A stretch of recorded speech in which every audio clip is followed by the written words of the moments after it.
तो hello guys, आज हम करने वाले हैं कक्षा की 3.2 प्रश्नावली का दूसरा सवाल जो यहाँ पे हमें दे रखा था। 3.2 प्रश्नावली जो हमने शुरू करी थी परसों, उसका हम अगला पार्ट करने वाले हैं। पहले प्रश्न का पहले प्रश्न में क्या कहने को कहा गया था कि प्रतिस्थापन विधि से जो समीकरण युग्म दिए गए हैं इनको हल करना है। हम देखते हैं सरल कौन है सबसे ज़्यादा। ये सरल है ना, तो इसमें एस या टी में से एक का मान निकाल लेंगे। तो इसमें हम लिखते हैं यहाँ पे समीकरण एक से। तो इसमें समीकरण क्या दे रखा है, एक एस माइनस टी बराबर 3। अब इसमें एस का मान हम निकाल लेंगे। एस बराबर क्या आ जाएगा, 3 प्लस टी। ओके, जब 3 प्लस टी आ जाएगा तो हम क्या करेंगे, मान लो ये क्या होता है जिससे हमने ये मान निकाला, हम उसे क्या मानते हैं, तीसरा समीकरण मान लेते हैं जब ये मान निकल आता है। और जो मान निकालते हैं जिस समीकरण से, उसे छोड़ के जो दूसरा समीकरण में दिया होता है उसमें हम इस मान को रखते हैं। आप ध्यान से सुनिए, मतलब ये हमें जो मान निकाला है एस वाला 3 प्लस टी, ये किससे निकाला है, पहले वाले समीकरण से। तो हम ये जो मान है ये किस में रखेंगे, दूसरे वाले समीकरण में। पहले हम नहीं रख सकते, ये रूल है, ठीक है। तो हम दूसरे वाले समीकरण में रखेंगे। सबसे पहले यहाँ लिखते हैं कि एस का मान समीकरण कौन से रखने पर, समीकरण 2 में रखने पर।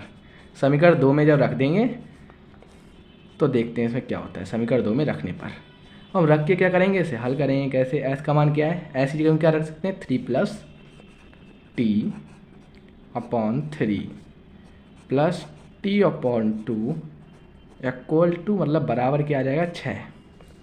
अब क्या है, 3 प्लस टी है। अब क्या लिखेंगे, हम इसका एलसीएम लेंगे, लासा ले लेंगे। लासा क्या आएगा, 3 दूनी में 6, क्योंकि अभाज्य संख्या है इसलिए लासा 6 आ जाएगा गुणा होके। अब 3 से भाग देंगे, कितनी बार जाएगा, 2 बार।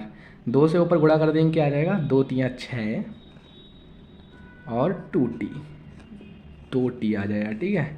और 2 से ऐसे भाग देंगे, कितनी बार जाएगी, 3 बार। 3 के ऊपर गुणा हो जाएगी, क्या आ जाएगा, 3t आ जाएगा। और यहाँ है 6। अब ये 6 आया है तो हम क्या करेंगे, सबसे पहले 6 को उधर भेज देंगे गुणा में, तो हो जाएगा 6 गुणा में 6। भाग में है ना, जब उस तरफ जाएगा तो गुणा हो जाएगा, इसलिए 6 गुणा में 6। और यहाँ पे आ जाएगा 2 और 3 कितना हो जाएगा, 5t। और ये वाले जो 6 प्लस के हैं उधर जाएंगे, जब बराबर से उस तरफ जाती है कोई संख्या तो उसके चिन्ह बदल जाते हैं। तो यहाँ पर क्या हो जाएगी, माइनस हो जाएगी, माइनस का 6। तो क्या आएगा, 36 माइनस 6। और यहाँ पर क्या है, 5t।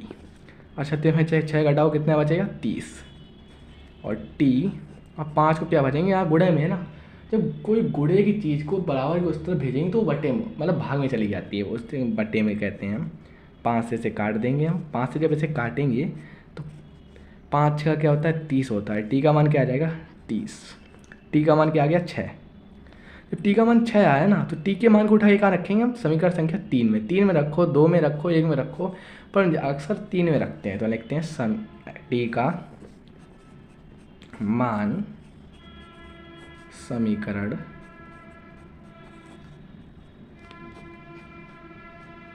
3 में रखने पर। टी का मान किस में रखोगे आप, समीकरण 3 में रखेंगे हम, ठीक है।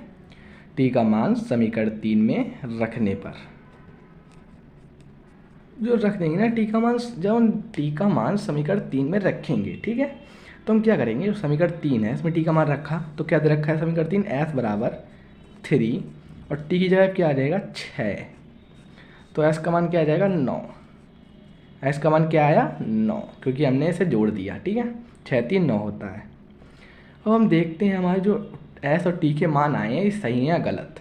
तो हमें इसकी जांच करने के लिए क्या करना होता है, हमें एस और टी के मान उठा के इनमें से किसी एक समीकरण में रख देंगे। जैसे हमने इसमें रख दिया, एस का मान कितना दे रखा था हमें, एस का मान है 9। तो 9 में से अगर हम 6 घटाएंगे तो 3 बचता है। ये और ये समीकरण बिल्कुल सही बैठ रही है। इनका मान रखने पर जो भी यहाँ पे जो चिन्ह दे रखे हैं वो सही आ रहे हैं, बराबर के उस तरह वाली संख्या मिल रही है हमें। तो आप ये समझ लीजिए कि आपने जो ये मान निकाले हैं वो सही हैं।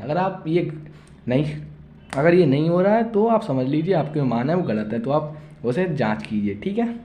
इसे कहते हैं कि उत्तर की जांच कैसे की जाती है। तो उत्तर जांच करने का एक सरल तरीका है, ठीक है। आशा करता हूँ कि आपको ये सवाल सरल तरीके से समझ में आ गया होगा। अगर आपको कोई इसमें समस्या होती है तो आप हमें कमेंट बॉक्स में बता सकते हैं। धन्यवाद।